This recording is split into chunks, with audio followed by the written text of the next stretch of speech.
Hace unos días estuve hurgando en internet y encontré una página en la cual se llama características.co, debe ser de Colombia, pero muy interesante porque es muy popular porque tiene demasiadas temáticas las cuales después explica detalladamente qué es cada cosa. Por ejemplo, te explica qué es la izquierda, qué es el comunismo y demás.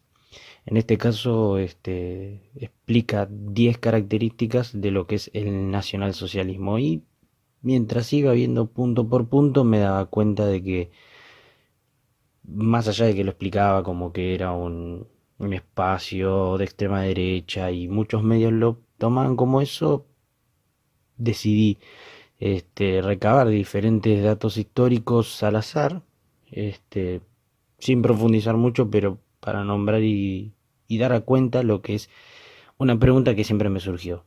Si el nazismo, o sea, nacionalsocialismo, era de izquierda. Y por eso fuimos por diferentes puntos que, bueno, vamos a ir uno por uno. En primer lugar, bueno, los primeros dos puntos medio como que se entrelazan porque uno habla del origen. El origen del nacionalsocialismo, como resultó, y la influencia de Nietzsche, quien es muy conocido por el haber hecho el anticristo, ¿no? Y hablar de lo que es la consolidación del mismo eh, desde el individualismo y demás etapas, ¿no? La, o sea, la supremacía, el tema de seguir a un líder y todas esas cosas. Bien, cuando vi eso, me acordé, o sea, en un punto el tema de que, por tocar así, ¿no? Que en abril de 1918, ¿no? Recordando, a Lenin, uno de los padres de la Unión Soviética, lanzó un plan de omnipresente culto al líder e imponiendo el ideario comunista. O sea, se me viene a la cabeza eso, ¿no? O sea, acá te hablan en el artículo sobre todo lo que es relacionado al nacionalismo y yo tomo otro ejemplo pensando en figuras de la izquierda. Eh, en este caso, este plan contaba con 350.000 seguidores. Uno dirá gran, oh, qué gran cosa, ¿no? Pero esto es sobre una población de más de 140 millones de personas. Y encima ahí hay que destacar que eso derivó en una revolución, que maltrae recuerdos, ¿no? Como Holodomor, ¿no? El reconocido y olvidado eh, en la actualidad, ¿no? Holocausto que produjo también su par Stalin, la lucha colectivista que trajo una hambruna extrema y derivó en casi 4 millones de muertes y la natalidad llegó a descender hasta un 40% culpa de eso. Y ya más allá de eso, ¿no? Hay que aclarar, ¿no? Con respecto a Nietzsche, que lo leen en los distintos campos de adoctrinamiento público o barra universidades junto a Marx y Freud, ¿no? Porque los consideran como eh, los tres maestros de la sospecha. Después tomamos en este caso el segundo punto, que a mí me resultó bueno el tema de la raza aria, ¿no? El tema de la supremacía y demás, ¿no? Pero hay que reconocer que, bueno, que el mártir del comunismo, ¿no? Que volvió conocido al capitalismo, Ernesto del Che Guevara, era muy empático también con el tema de la raza aria. Sin ir más lejos, promovió el racismo desde el Diario del Congo. Paso a leer una cita, ¿no? Que él publicaba en el Diario del Congo. Los negros, esos magníficos ejemplares de la raza africana que han mantenido su pureza racial gracias al poco apego que le tienen al baño, han visto invadidos sus reales por un nuevo ejemplar de esclavo, el portugués. El desprecio y la pobreza los unen en la lucha cotidiana, pero el diferente modo de encarar la vida los separa completamente. Entre otras citas también está el negro, indolente y soñador, se gasta sus pesitos en cualquier frivolidad o en pensar o en pegar unos palos, o sea, borrachera, ¿no? El europeo tiene una tradición de trabajo y de ahorro que lo persigue hasta el rincón de América y lo impulsa a progresar, aún independientemente de sus propias situaciones individuales. O sea, estas cosas las ponía el Che Guevara, ¿no? O sea, lo cual, ¿no? Veo raza aria, veo eso y otras cosas más que van a alimentar esto, ¿no? Porque se retroalimentan cada una. Eh, Porque después vos ves el tema de la cruz gamada o esvástica, como le llaman muchos. Eh, Acá te ponen, bueno, que se utilizó antes y demás, pero no te dicen dónde se utilizó. Por ejemplo, nosotros acá tomamos el tema de que hay un libro que se llama La historia del pueblo ruso en el XX siglo. Se publicó en Moscú en 1997 y en la página 520, perdón, se puede leer la siguiente cita. Uno de los primeros símbolos del bolchevismo fue la esvástica propuesta por oficiales judíos como el elemento principal de los brazos del Estado. Entre otros usos, esta esvástica invertida apareció en las mangas de los uniformes del Ejército Rojo y en 1918 en los billetes de banco en las denominaciones de 5 y 10.000 rublos. O sea, son, son cosas que, ¿no? Que chocan un poco en la realidad. O sea, vos vas viendo punto por punto y todo esto sucedió en donde llaman, ¿no? En lo que después reivindican y después en autores que se leen en las universidades y que a veces te meten en el secundario. Por ejemplo, el siguiente punto habla del racismo y la persecución y demás. A mí en este punto, primero vamos a hablar de lo que sucedió en la Alemania nazi, ¿no? En este caso se sabe que existieron soldados morenos en las filas de la Alemania nazi. Por ejemplo, en Brasil existieron y existen carecas do Suburbio y carecas do ABC, quienes aún admiten negros en sus filas, ¿o no? Y en la misma Alemania nazi sirvieron, o sea, procedentes de la Legión Francesa. Y hasta estaban los Afrika Korps de Erwin Rommel. Y si tenemos que excavar más, ¿no? Asimismo, el 50% de los Waffen de la SS tenían extranjeros europeos. O sea, hay que recordar eso. Muchos eran descendientes de la tiranía de Stalin que prohibía la libertad de religión, entonces se pasaban al bando del ejército del eje, la Alemania nazi. Y por otra parte se encontraba la Legión Árabe Libre, la cual aprobó el mismísimo Adolf Hitler y el gran Mutfi. Mufti, no es que yo lo esté llamando el gran, le decían así, el gran, porque después viste te dicen, no, está reivindicando.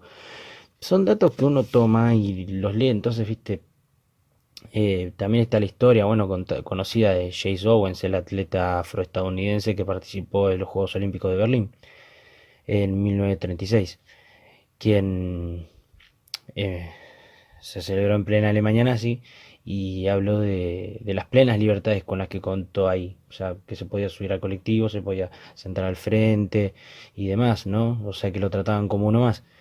Hasta el mismo medallista olímpico afirmó que recibió una carta de felicitación por parte de Hitler y el mismísimo gobierno alemán cuando se llevó la medalla olímpica.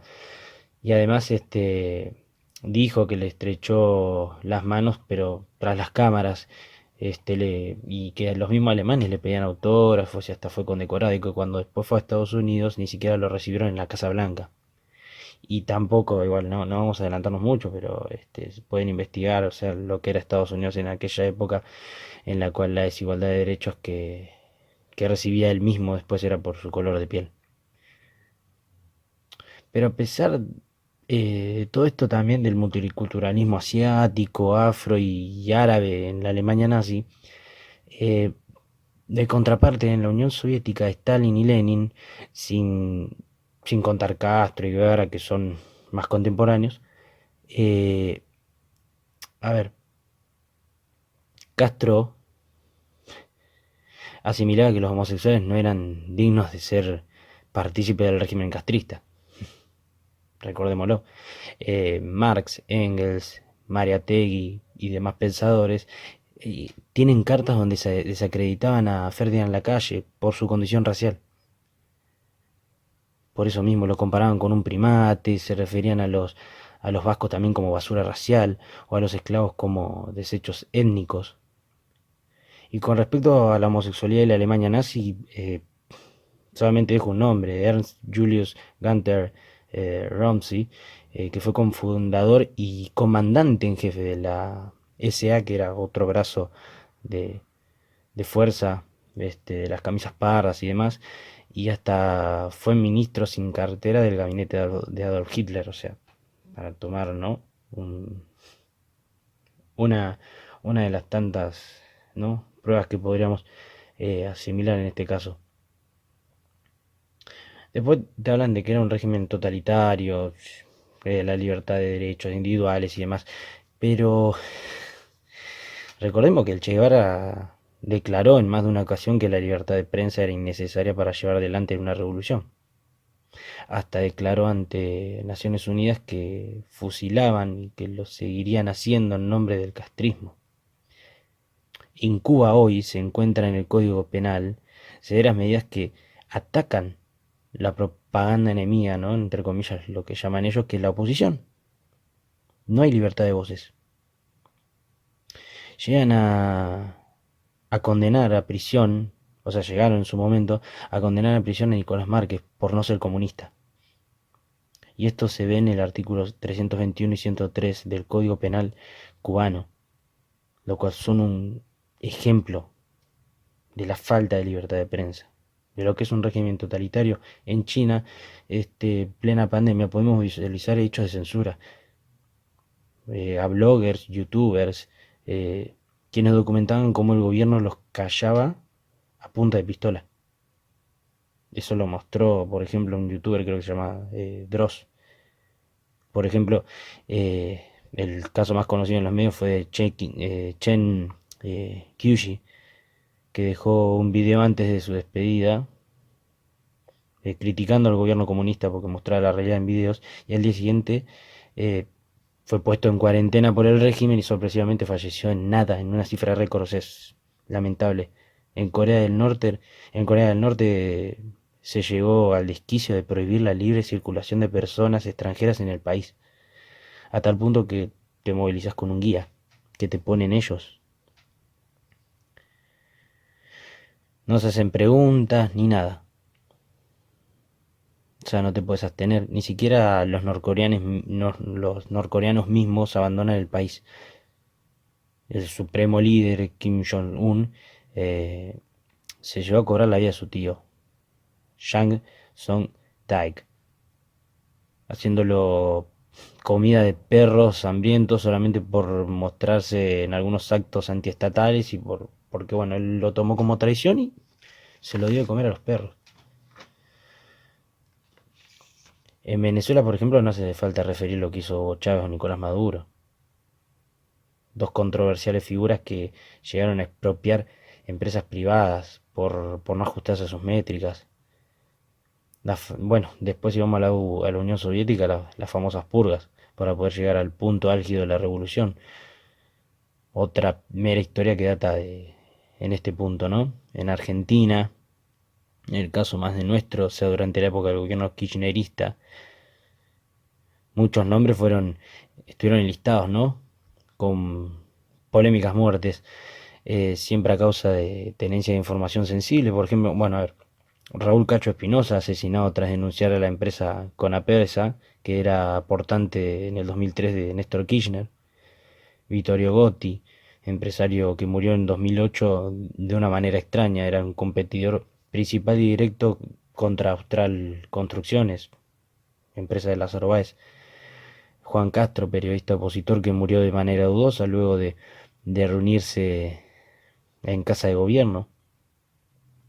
Leonardo Ariel Andrada, testigo clave en la tragedia de Once, apareció baleado a espaldas, sin su celular, pero todavía conservaba en su bolsillo 1.200 pesos, que en aquella época era plata, ¿no? Yasmín de Gracia apareció muerta en su depto, panelista de Duro de Domar, era expulsada por criticar al gobierno K, y al momento eh, de haber sido despedida, fue encontrada sin vida en su hogar a causa de una asfixia por inmersión.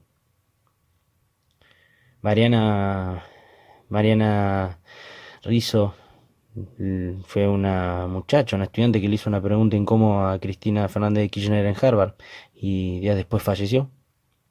Marcela Díaz, denunciante de sueños compartidos, no gozó de la ley de testigo protegido y la mataron de un balazo y había sido amenazada de muerte con antelación. Nisman y tantos nombres más podríamos mencionar, pero no hay que hacerlo tan largo esto, ¿no? O sea, es algo...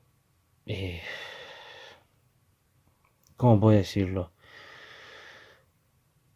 Eh, algo muy raro en todo esto. A ver, después te hablan de los campos de concentración. Ahí encontramos, bueno, el tema de los campos de concentración. Como decíamos, Stalin y Lenin en la antigua Unión Soviética se hizo famoso por los gulags, campos de concentración para opositores, homosexuales, disidentes políticos y negros, gitanos también, ¿no? De los 1,3 millones de detenidos, unos 700.000 fueron ejecutados.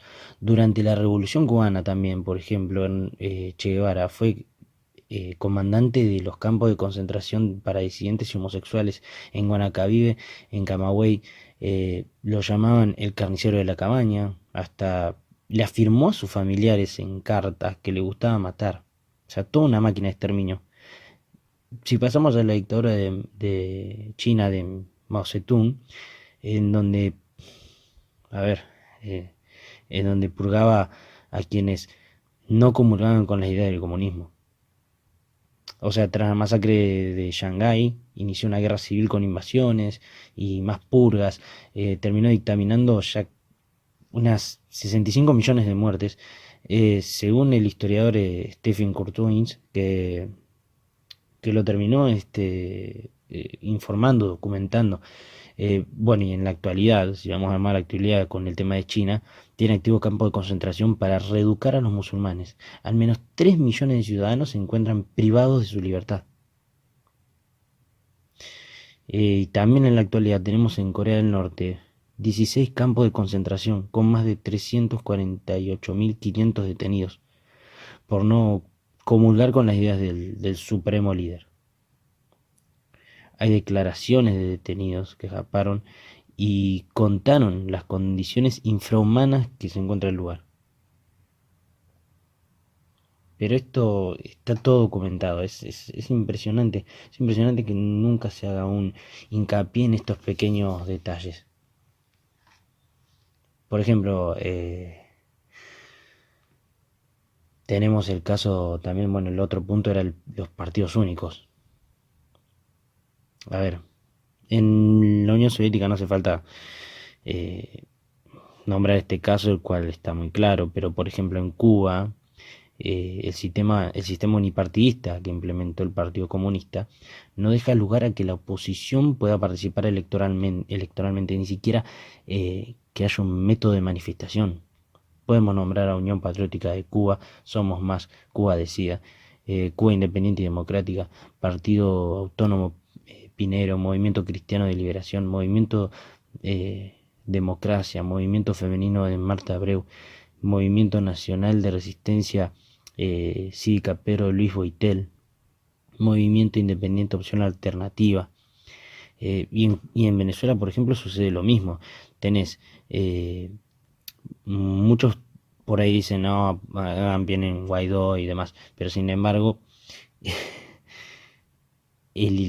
sería ideal que antes de tildarlo de derecha, de antichavista, se recorra su pasado propio y el de Voluntad Popular, o sea, partido político que lo representa a él.